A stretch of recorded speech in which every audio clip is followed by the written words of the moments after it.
Ketika Musa berada di Gunung Sinai, orang Israel menjadi tidak sabar dan hilang kepercayaan, lalu meminta Harun membuat berhala untuk disembah.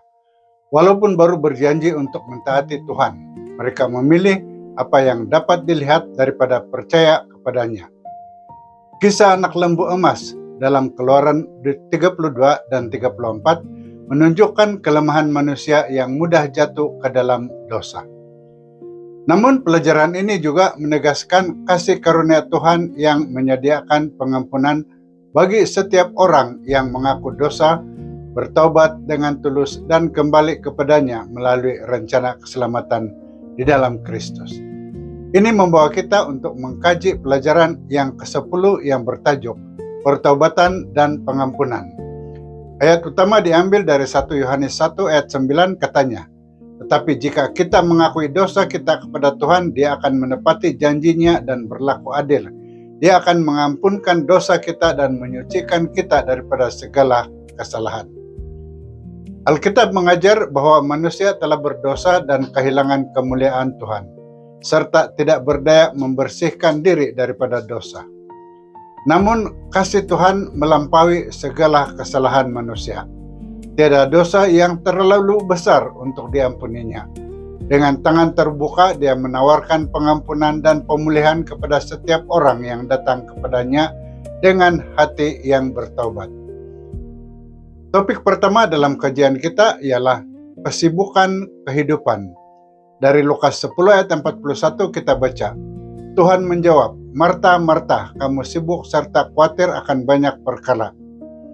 Di rumah Lazarus, Yesus menyampaikan ajaran penting tentang keselamatan. Namun Marta terlalu sibuk dengan urusan harian sehingga gagal memberi perhatian kepada perkara yang paling utama, yaitu mendengar suara Tuhan. Begitu juga hari ini ketika Roh Kudus memanggil kita untuk bertaubat, kesibukan, kebimbangan, dan pelbagai gangguan sering menghalang kita daripada menyadari dosa serta mencari pengampunan dan pembaharuan rohani. Namun Tuhan tidak pernah berhenti memanggil. Walaupun dosa kita seperti pakaian kotor, Dia menawarkan jubah kebenaran, Kristus yang bersih, menyucikan dan memulihkan setiap orang yang datang bertobat. Topik pada Isnin ialah dorongan Roh Suci. Hosea 6 ayat 1 berkata, umat Israel berkata, "Marilah kita kembali kepada Tuhan. Dia telah menyakiti kita, tetapi tentu Dia akan menyembuhkan kita pula. Dia telah melukai kita, tetapi tentu Dia akan membalut luka-luka kita." Taubat sejati lahir daripada hati yang sadar telah menyakiti hati Tuhan. Ia bukan sekadar rasa bersalah, tapi kerinduan yang tulus untuk kembali kepadanya dan menerima pengampunannya. Taubat palsu hanya menyesali akibat dosa yang memalukan atau menyakitkan. Seperti Yudas, seseorang mungkin menyesal karena akibat perbuatannya, tetapi tidak benar-benar berubah atau kembali kepada Tuhan.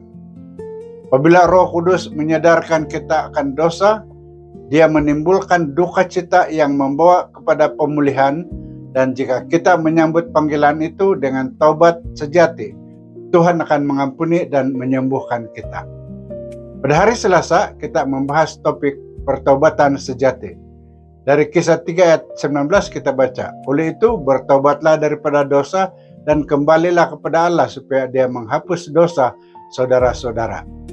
Yohanes Pembaptis dan Yesus memulakan pelayanan mereka dengan seruan yang sama, "Bertaubatlah." Panggilan ini menunjukkan bahwa pertobatan merupakan langkah pertama menuju pengampunan, pemulihan, dan hubungan yang benar dengan Tuhan. Dalam kasih dan kebaikannya, Tuhan memanggil manusia kembali kepadanya. Apabila kita menyahut panggilan itu dengan hati yang menyesal, mengakui kesalahan, dan bertekad meninggalkan dosa, rahmat-Nya mula bekerja. Melalui darah Yesus yang dicurahkan di kayu salib, Tuhan mengampuni dosa orang yang bertobat. Pengampunan sejati sentiasa menghasilkan pembaharuan hidup, perubahan sikap, dan ketaatan yang semakin mendalam kepadanya. Topik hari Rabu ialah kasih karunia yang mencukupi. Mazmur 25 ayat 11 berkata, "Ya Tuhan, ampunilah aku sesuai dengan janji-Mu karena besarlah dosaku."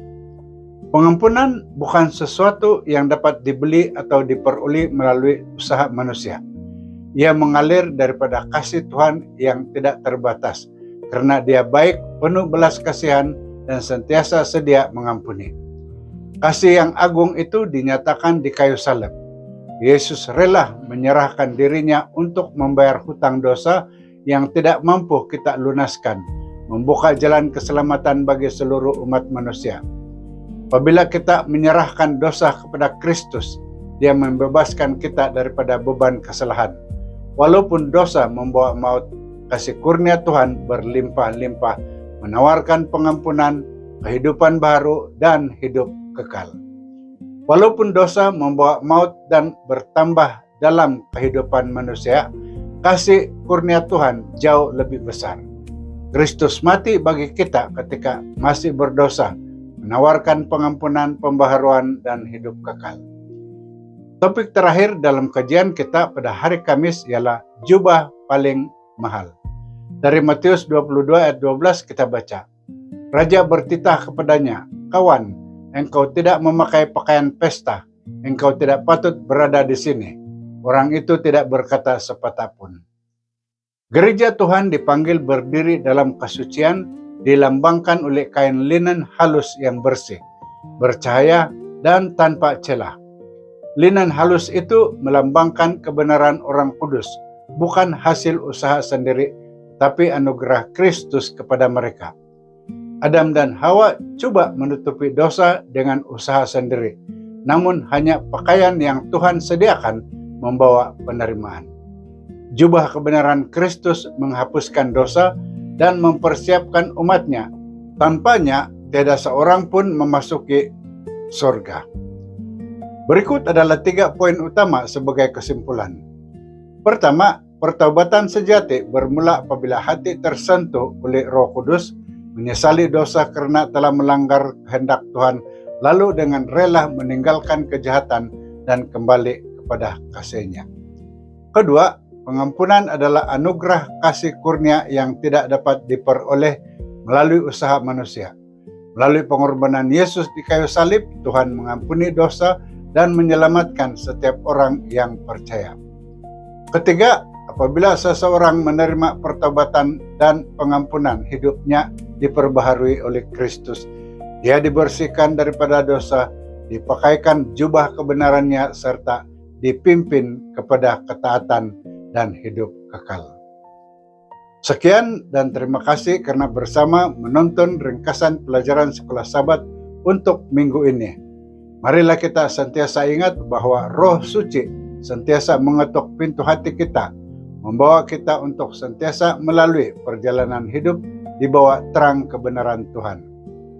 Jika video ini memberkati Anda, jangan lupa untuk like, share, dan subscribe channel Wahyu Pengharapan, serta tekan lonceng notification agar Anda tidak terlepas menonton ringkasan pelajaran Sekolah Sabat melalui video yang akan datang. Akhir kata, Tuhan dengan kasih kurnia-Nya memanggil setiap orang berdosa untuk bertobat. Apabila kita menyambut panggilan itu dengan hati yang tulus, Dia mengampuni dosa kita melalui Kristus, memperbaharui hidup kita, dan memakaikan kita dengan kebenaran-Nya sebagai persediaan untuk kerajaan surga. Tuhan memberkati kita semua.